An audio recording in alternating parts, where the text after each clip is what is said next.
Bonjour à tous et bienvenue sur la chaîne Techno 01net et bienvenue dans ce nouveau numéro du JTech. Le JTech, c'est chaque week-end toute l'actualité high-tech. Et l'actu high-tech cette semaine, c'est l'arrivée de la deuxième console très attendue, la PS4 de Sony. Le duel des consoles, c'est parti dans ce JTech, l'avis de nos experts. Des robots et des ordinateurs à l'école, venez avec nous découvrir la classe immersive signée Microsoft. Enfin, une tablette qui nous a bien plu, c'est la G-Pad signée LG. Le JTech, c'est le best-of des vidéos de la semaine sur la chaîne Techno 01net. Soyez les bienvenus.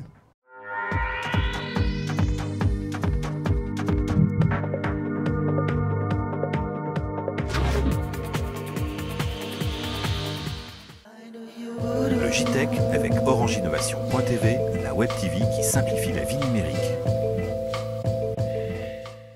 Comment distinguer ces deux consoles? Voilà, qu'est-ce qui les différencie, on va dire techniquement? Aymeric, on commence par toi. Peut-être parler des specs et des performances techniques des deux consoles. Ouais, alors techniquement, les deux consoles sont très proches. On a à peu près les mêmes puces, même quantité de mémoire. Alors, on va pas rentrer dans le détail, hein, mais Sony garde une petite tête d'avance quand même, parce que techniquement, sa puce, son architecture est légèrement plus aboutie que celle de la Xbox. Après, on a le lecteur Blu-ray sur les deux consoles, on a un disque dur de 500 Go sur les deux consoles, on a le Wi-Fi sur les deux consoles et uniquement le Bluetooth sur la PS4. Voilà, c'est un peu deux PC déguisés, hein, c'est ce qu'on peut dire aussi. On peut dire ça. Voilà.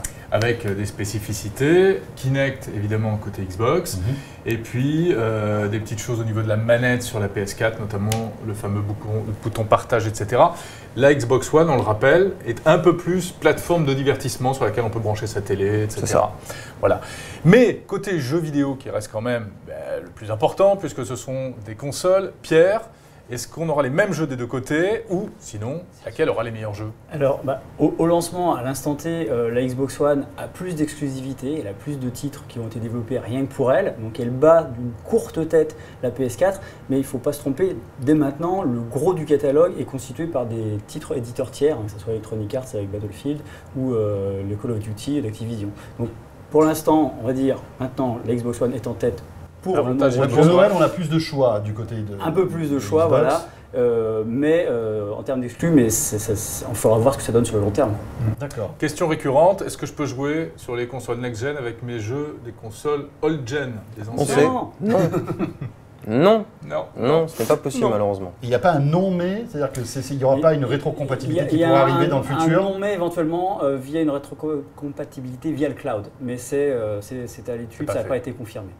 Chose importante aussi, et ce qui distingue aussi ces deux consoles, c'est le prix. Elles ne sont pas au même tarif, toutes les deux. Tout à fait.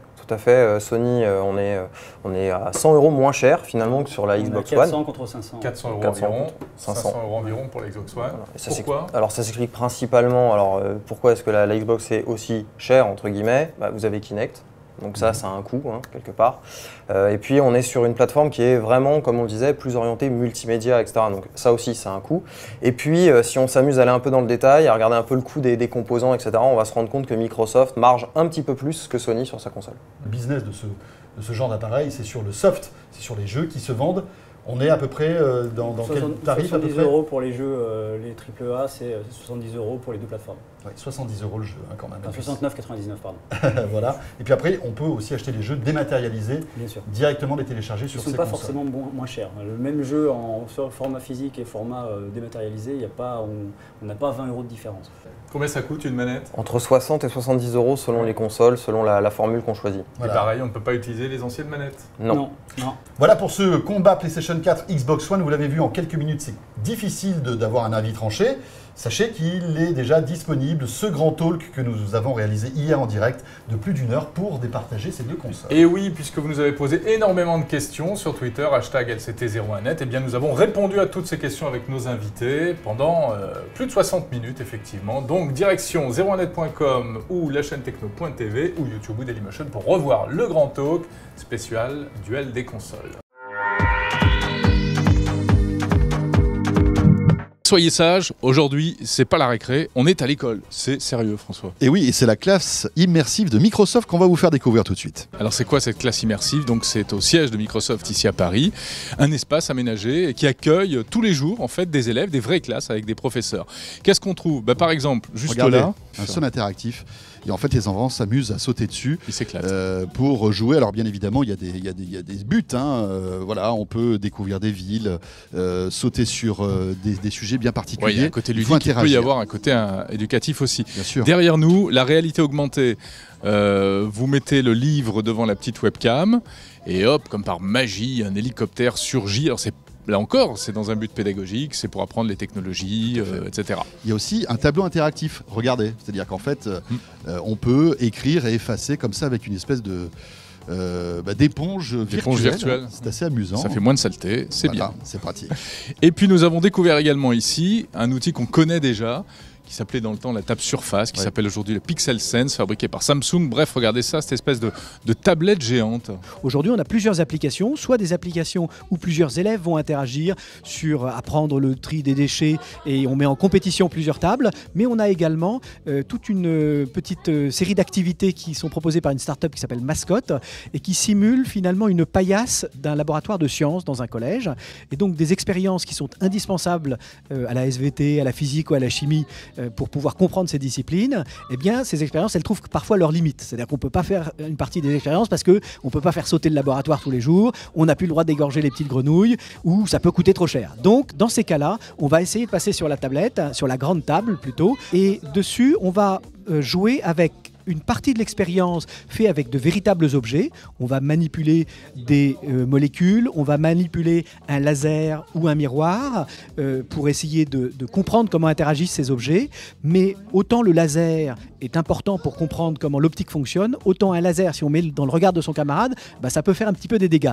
Et donc ce laser, en fait, il est strictement inoffensif. Quand on le pose sur la table, il y a un petit tag au dos du laser, c'est de la réalité augmentée. La table lit ce tag et le laser va pouvoir se dessiner sur la table, se réfléchir dans un miroir et on va pouvoir commencer notre petit travail d'optique et de physique, d'initiation grâce à la table. Bon, que serait une classe immersive sans robot, Jérôme? Ça serait un peu triste. Quand même. Pas possible, inenvisageable. Et donc, eh bien, Buddy et Nao sont dans cette classe justement pour aider les élèves. En fait, Buddy repose sur une idée assez simple, c'est d'utiliser une tablette en fait comme intelligence, enfin comme support d'intelligence, comme cerveau.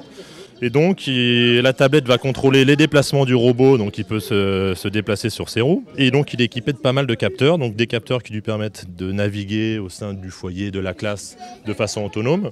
Donc, il peut se repérer, savoir où il est dans l'espace.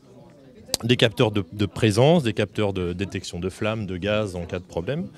Et puis donc on va pouvoir lui parler, interagir avec lui de façon vocale ou tactile, mais le vocal étant un petit peu plus sympathique, on va privilégier ce vecteur. Même faire que l'apprendre à compter, c'est beaucoup plus ludique avec un robot. Voilà pour ce coup d'œil sur cette classe immersive de Microsoft. Alors évidemment, on laisse aux spécialistes de l'éducation, aux pédagogues, le soin de voir si tout cela peut vraiment apporter quelque chose à l'enseignement. Oui, parce que c'est quand même assez expérimental encore, il faut l'avouer.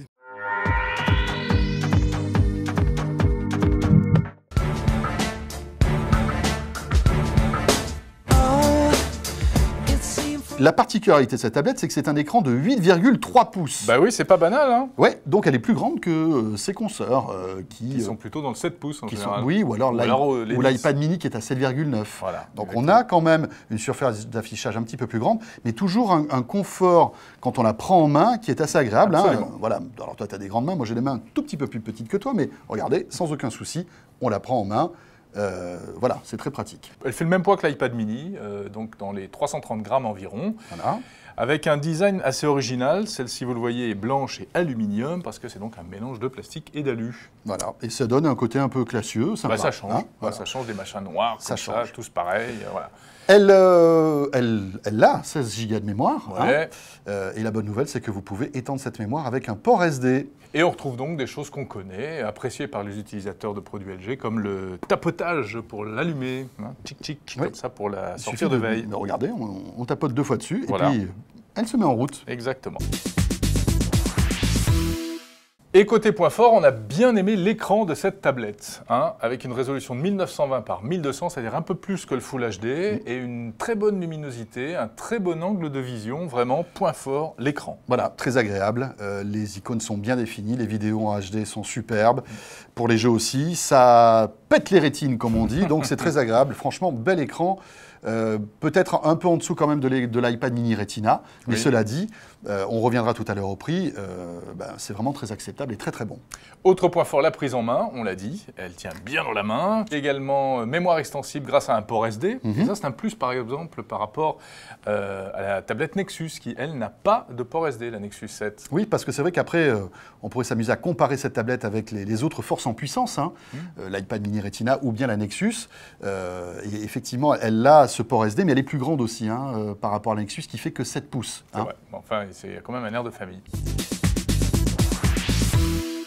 Petit truc qui, moi, personnellement, m'horripile, c'est que c'est une tablette qui a 2 haut-parleurs stéréo, donc ça, c'est cool, parce que, bon, voilà, quand on écoute de la musique, quand on regarde des vidéos, on peut avoir des petits effets stéréo, sauf que, patatras, les haut-parleurs, vous savez quoi, sont à l'arrière. À l'arrière de la tablette, ce qui fait que lorsque vous regardez l'écran, ce qui est logique, parce qu'on ne va pas regarder une tablette à l'arrière. On la regarde rarement sur le dos, c'est vrai. Voilà, alors on a un petit problème. Mais quand on la regarde de ce côté, eh bien les haut-parleurs sont à l'arrière, donc on ne sent pas la stéréo.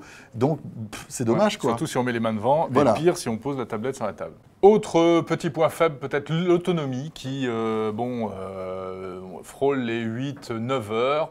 C'est pas déshonorant, hein, mais peut mieux faire. Alors que penser de cette tablette? Eh bien, que du bon, Jérôme. Plutôt que du bon, oui. D'abord, par rapport au prix, elle fait moins de 300 €. C'est plutôt pas mal. En plus, je crois qu'il y a des promos même. Oui, avec des offres de remboursement qui font encore baisser le prix. On peut arriver à 250 € pour cette tablette. Ce qui fait que, eh bien, c'est vraiment un bon rapport performance-prix. Ouais. Je préfère toujours dire performance-prix plutôt que qualité-prix, parce qu'après, on rentre dans des considérations un peu compliquées. Si vous incluez... Plus subjectives, on va dire. Plus subjectives, le service après-vente, le machin, le truc, le bidule. Donc, plutôt pas mal, voilà, pour cette tablette G-Pad. Voilà, et puis 299 € pour vous donner un ordre d'idée, c'est le prix de l'iPad mini non Retina. Ouais. Hein. Voilà, c'est la fin de ce JTech. Retrouvez l'intégralité de ces vidéos et bien d'autres sur 01net.com et sur la chaîne techno.tv. Suivez-nous sur les réseaux sociaux, sur Google+, sur Google et bien évidemment sur Twitter aussi. Sur YouTube ainsi que sur Dailymotion. Voilà, et puis on salue tous ceux qui nous regardent sur la TNT à 3 et à Lyon notamment. Et on se retrouve très vite bien sûr sur la chaîne Techno 01net pour suivre ensemble toute l'actualité high-tech. Salut à tous, à très vite.